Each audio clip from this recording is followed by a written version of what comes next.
বাংলা বইয়ের 40 পৃষ্ঠাতে দেখো একটা কাজ দেওয়া আছে কি পাকা শব্দের অর্থ। অর্থাৎ এখানে 15টার মতো বাক্য দেওয়া আছে। এই 15টা বাক্যে পাকা শব্দের ভিন্ন ভিন্ন অর্থ প্রকাশ করছে, সেটা তোমাকে লিখতে বলা হয়েছে। দেখো উপরের কবিতায় অর্থাৎ পাকাপাকি কবিতায় পাকা শব্দ কত ভিন্ন অর্থে ব্যবহৃত হয়েছে তা তালিকা করো। 1 নম্বরে দেওয়া আছে আম পাকে বৈশাখে, কুল পাকে ফাগুনে। এখানে পাকা শব্দের অর্থ কি বোঝানো হয়েছে? পরিপক্ক। এটা আমি তোমাদেরকে উত্তর করে দিয়েছি, তবে এইখান থেকে তোমরা লিখবা হলো এখানে, ঠিক আছে? আমি আমার মতো করে উত্তর দিয়েছি, দেখো এই যে এরকম। হুম 1 নম্বর আম পাকে বৈশাখে, ফুল পাকে ফাগুনে, এটার উত্তর হবে কি? পরিপাক্য। অর্থাৎ এই বাক্যে পাকা শব্দ দ্বারা কি বোঝানো হয়েছে? পরিপক্ক।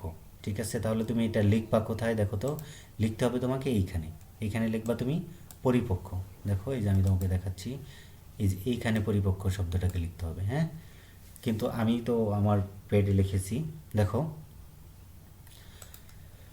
2 নম্বরে কি আছে?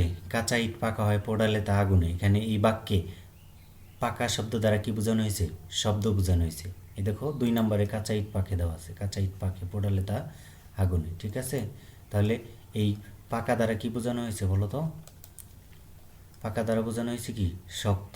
তাহলে তোমরা বাকিটা দেখবা এখানে, অর্থাৎ উত্তরগুলো তোমাকে এইখানে লিখতে হবে। ঠিক আছে, এইখানে আমি জাস্ট উত্তরগুলো বলে দিচ্ছি। দেখো এই যা বাক্য দেওয়া আছে তাই আশা করি লিখছি। হ্যাঁ, তাহলে দেখো এরকম যে 3 নম্বরে আমাদের কি দেওয়া আছে সেটা দেখি।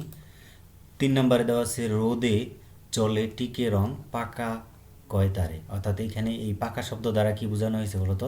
স্থায়ী বোঝানো হয়েছে। এই পাকা শব্দ দ্বারা এটাকে বোঝানো হয়েছে, অর্থাৎ স্থায়ী। তারপরে দেখো